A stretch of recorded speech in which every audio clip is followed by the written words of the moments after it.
This is the Content Marketing Podcast, episode number 195, Insights from the 2017 B2B Content Marketing Report. Hello and welcome to the Content Marketing Podcast. This is the show where we help you grow your tribe and your bottom line through insanely good content. I'm your host, Rachel Parker of Resonance Content Marketing, and today is October 6th, 2016. Hello, or as we say in Texas, howdy, and thank you for joining us for today's episode of the Content Marketing Podcast. Just a reminder, this podcast is available on iTunes, Stitcher, SoundCloud, and now Google Play Music. So if you like what you hear, please feel free to click on over and subscribe. Also happy to report that my new book, The Content Marketing Coach, Everything You Need to Get in the Game and Win, is now available on Amazon in both book and Kindle format. And you can download a free chapter. That's right, I've got a free chapter out there for you to download. Just go to resonancecontent.com/book. And if you look just above the Order Now button, there's a little link that says Download Free Chapter. So click on that to get your free chapter from the Content Marketing Coach. Okay, in last week's episode, we were delighted to welcome back to the podcast my friend John Buskell, who shared some insights from his latest book, The Essential Guide to Marketing a School Online. If you happen to miss that episode, feel free to check it out on iTunes or Stitcher or via the RSS feed. It is that time of year again, time for the Content Marketing Institute and MarketingProfs to release the results of their annual B2B Content Marketing Study. And today we've got some key insights from that report to share with you. But first, it's time to check in with our news feed for this week's rundown of news you can use. More news from Twitter to open up this week's news feed. If you recall, last week we shared with you the big news that Twitter is no longer counting images, GIFs, and videos in your character count. Big news. And another pretty big announcement today. Twitter has opened up its Moments function for all users. So if you go to Twitter, you will see an option that says Moments. And these are curated stories that pull in text tweets and tweeted images and tweeted videos around a topic or around an event. And previously, the capability of creating these moments, these curated stories, has only been available to a limited number of users. Well, Twitter is now opening that up to anyone who wants to use it. Now, it's currently available only on twitter.com and will soon be available on the Twitter mobile apps. So the way to access it is go to twitter.com. You will see a link. I think it's in the near the upper left part of the screen that says Moments. If you click on that, it will take you to a page that shows you the most popular moments being shared today. And I think in the upper right-hand corner, you will see a link that says something like Create Moment or Create Your Own or something like that. And that's how you do that. And this is a great capacity for things like events. If you're hosting a conference and you want to put together some curated tweets and things shared on Twitter around that conference, or if you are having a big product launch, or if you're having some kind of crowdsourcing initiative going on, many uses for the Twitter Moments functionality. So I encourage you to check that out. Okay, more news out of Snapchat. Remember, I keep telling you, keep your eye on Snapchat. They are becoming a major player.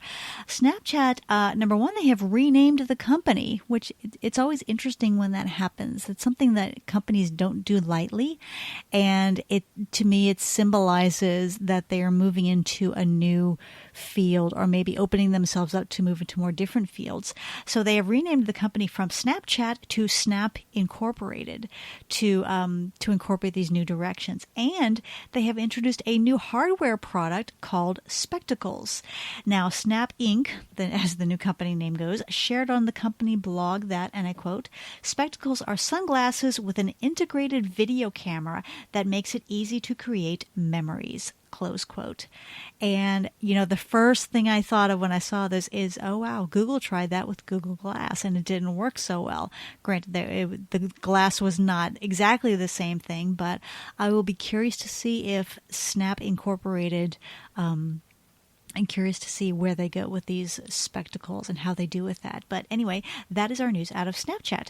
Okay, our content hit of the week is a terrific post called Why Content Marketing Isn't an Overnight Success. This is by Julia McCoy over at Search Engine Journal.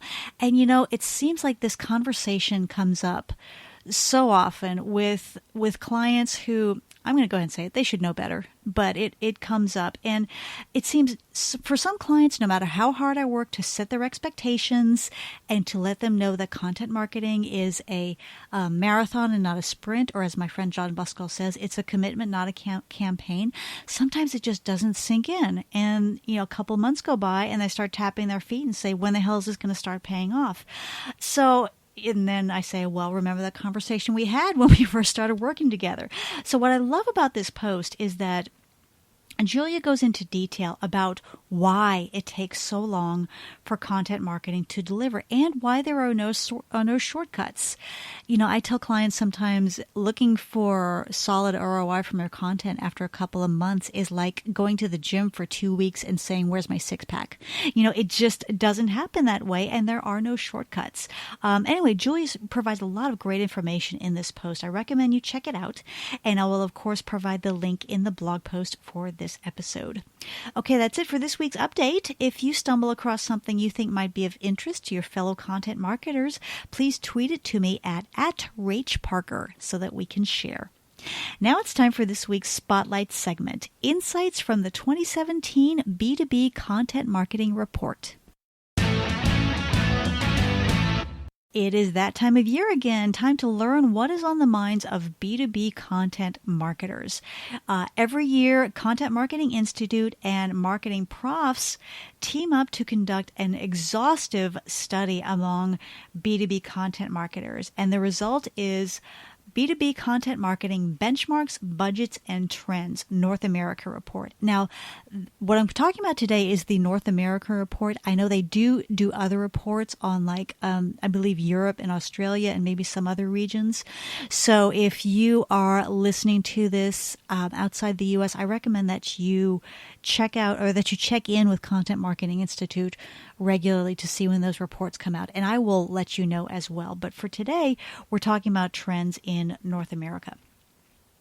I encourage you to download your own complimentary copy. It is out there. It is free. It's not even gated. You don't even have to give an email address. The URL, I would give it to you right now. It's pretty lengthy. So what I will do is include it in the post. I will include the link in the post, the blog post for this episode. Or, of course, you can always Google 2017 B2B Content Marketing Research, and I'm sure it will come up pretty highly. So in the meantime, let me share with you some of the key insights from this year's report. By the way, this is report number 7.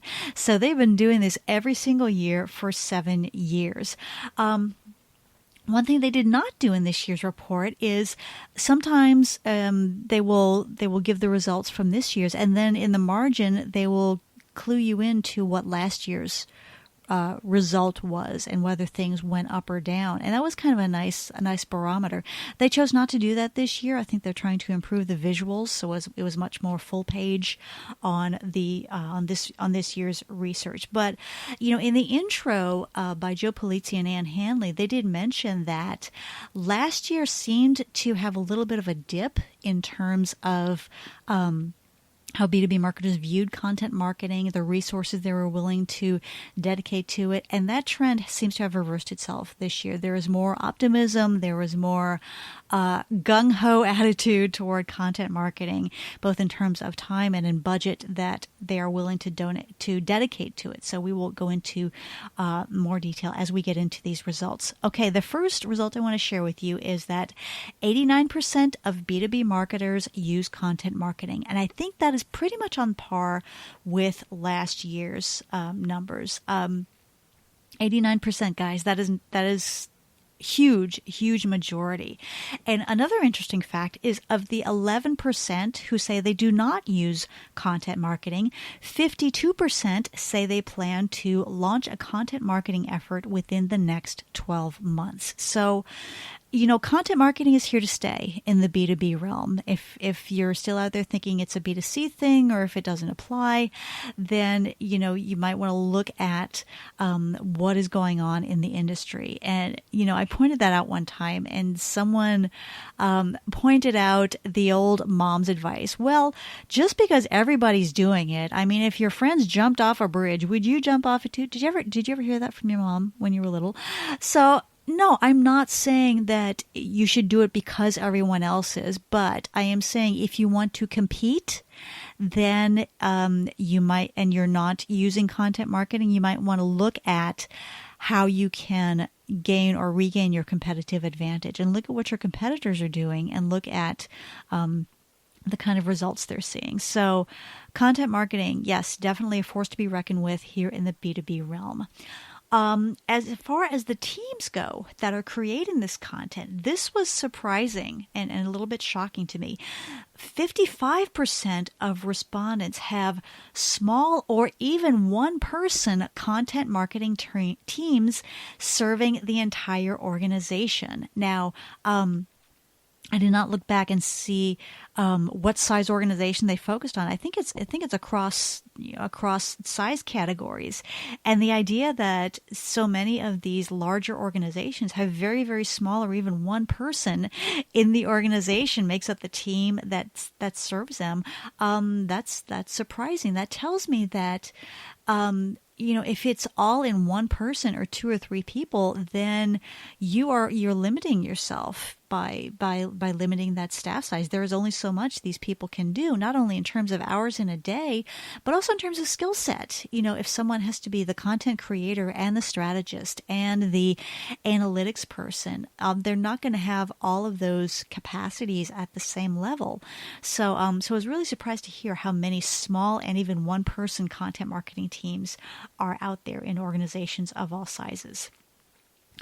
Okay, so on the issue of level of commitment, one of the questions they ask is, how committed are you to content marketing? 63% of respondents are either extremely committed or very committed to content marketing. And that's good to hear, because like that article that I shared in the news feed, this is a long-term commitment. It's not something that's going to pay off in a couple of months. It's something that we've got to keep up with. So it's really encouraging to see how many B2B organizations are extremely committed or very committed to their content marketing. Okay, let's look at success factors. On the issue of success, 62% of respondents rated their content marketing either much more successful or somewhat more successful than a year ago, which is good news that they are seeing those positive results. Now, in terms of the factors contributing to that success, 85% cited content creation, for example, higher quality content and more efficient content creation processes. That was the number one factor contributing to success. And that made me smile, because I am all about outstanding content creation. And it's great to see companies recognizing the value that high quality content delivers to their content marketing mission, and not just putting something out there to put it out there, but really thinking about it, being thoughtful, and making commitment to that higher quality content. Now, there is a flip side of that. They also asked, what are the factors contributing, and I'm quoting here, contributing to B2B marketers' stagnant or decreased success? So what is holding you back? And the number one issue on both lists is not enough time devoted to content marketing. And that really aligns with what I'm hearing from people. I love to ask people, tell me your number one challenge in content, in executing a solid content marketing strategy. And almost everyone says not enough time. So for those folks, I want to encourage you to consider outsourcing opportunities. A lot of the clients I work with are they're kind of piecemeal clients. Some of them they're rocking and rolling on social media, but they need support for their blogs, or they've got kind of the the journeyman content marketing going, but they just don't have time to sit down and take care of those ebooks or those white papers. So if there is a gap, or if there's an area that's really suffering from that lack of time, I encourage you to consider outsourcing. And of course, you can give me a call and we would love to chat with you about that. Okay, let's look at some of the changes coming up in 2017. One of the questions the team asked was, and I'm quoting here, compared with 2016, do you expect your organization to produce more, the same amount, or less original content in 2017? 70%, that is 70% of responders say they are going to be creating more content than they did a year ago. So let's put some of these puzzle pieces together. They're producing more content, or they have a mission to produce more content this year, but many of them are working with very small teams, and their number one challenge is not enough time. Now, I'm no math major, but that doesn't quite balance out. You need more content with fewer people and not enough time. So again, if you are in that situation, it might be time to think about outsourcing some of those tasks. Okay, and a final point, let's talk about money. The percentage of total marketing budget spent on B2B content marketing, the average was 29%. And there's nearly 1/3 of marketing budgets being devoted to content marketing. And that does not include staff salaries. That is the amount spent actually on content marketing. And then as far as plans for 2017, 39% of respondents said they will increase content marketing spending over the next 12 months. So maybe they are looking into those outsourcing opportunities for things they don't have time for with their little bitty tiny internal teams. So that pretty much paints a picture of what's going on in B2B content marketing. Again, many, many more details in the report that you can definitely download for yourself. Now, remember, these are B2B brands that we're talking about, and it's wonderful to see that these folks are, as the kids like to say, they are all in with content marketing, and they're going to be more all in 2017. So no matter where you are in your content marketing journey, if you are, let's say you're a marketing VP, marketing director, and you are struggling to get your top leadership on board with content marketing and getting them to allocate the personnel and the budget, this report will be a great thing to share with them, because this is not a trend, guys. They've been doing this report for 7 years, and you heard some of the statistics I'm sharing. 89% of B2B organizations using content marketing. Most are looking to produce more content next year. Most are looking to devote more budgetary funds to that content marketing. This is not going away anytime soon. So if you are engaged in some challenging conversations about personnel, about funds, about jumping into content marketing and making yourself heard and getting in on that competitive market, this is the time to do it. Budgets are being put in place for 2017, and with this report from Content Marketing Institute, you have an excellent source of ammunition to take into those meetings. So if you have any questions about anything I've shared, or if you want to add to the conversation, I would love to hear from you. The best way to reach me is through the website, resonancecontent.com, or you can always tweet me at @RachParker. Now it's time for our content marketing tip of the week. Today I want to talk about syndicated content. That is taking content that you may have created for your blog and syndicating it on other areas, particularly on sites like LinkedIn with a publishing feature and on sites like Medium. Now, many people, myself included, have in the past shied away from syndicating our content because of what we perceive to be Google's duplicate content penalty. There's the thought out there that if you reproduce content in more than one location, that Google is just going to savage you in terms of your search mojo. And I'm reading more and more about the myths about how Google handles that duplicate content as more and more sites come up that offer us opportunities for syndicating that content. I think that question's coming up more and more often. So I'm reading more and more about the myths around how Google handles that duplicate content that might be holding people back.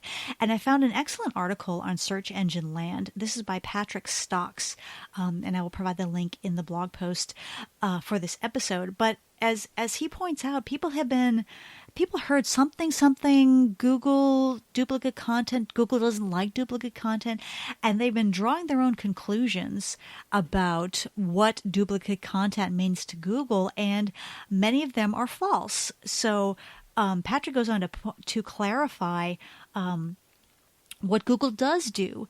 Now, what Google does do is it will not penalize your site for syndicating content that appears elsewhere. What it does do is it filters duplicate content. So let's say if a piece is created once and then syndicated 5 times on 5 different sites, so that if someone does a search on a particular phrase, not all 6 appearances of that post are going to come up in the search results. Google will filter to make sure that only 1 or maybe 2 of those appearances will come up, but it will not, and this is by what Patrick says, it will not impact your site's search results. Now, he goes into a lot more detail in this post. Now, like I said, I will make sure to give you the link, but let me just sum up by saying, don't shy away from syndicating your content based on what you think you know about how Google will handle it. Get the facts, get educated, and make sure you make informed decisions about syndicating your content. Okay, campers, that's it for me today. I hope you've enjoyed this episode of the Content Marketing Podcast. If you like what you've heard, please feel free to subscribe on iTunes or Stitcher or Google Play Music or via our RSS feed. And if you really like what you've heard, please leave us a quick review on iTunes. I would so appreciate it. Also, remember, you can snag your free chapter of The Content Marketing Coach, everything you need to get in the game and win. Go to resonancecontent.com/book, and just above the Order Now button, you will see a little link that says Download Free Chapter. I encourage you to snag yours today. As you know, I always like to leave you with a quote, and today's comes from advertising legend Leo Burnett. He once said, quote, "To swear off making mistakes is very easy. All you need to do is swear off having ideas," unquote. Let's think about that one this week. Again, this is Rachel Parker with Resonance Content Marketing. Thank you again for listening, and we will see you again next week. Take care.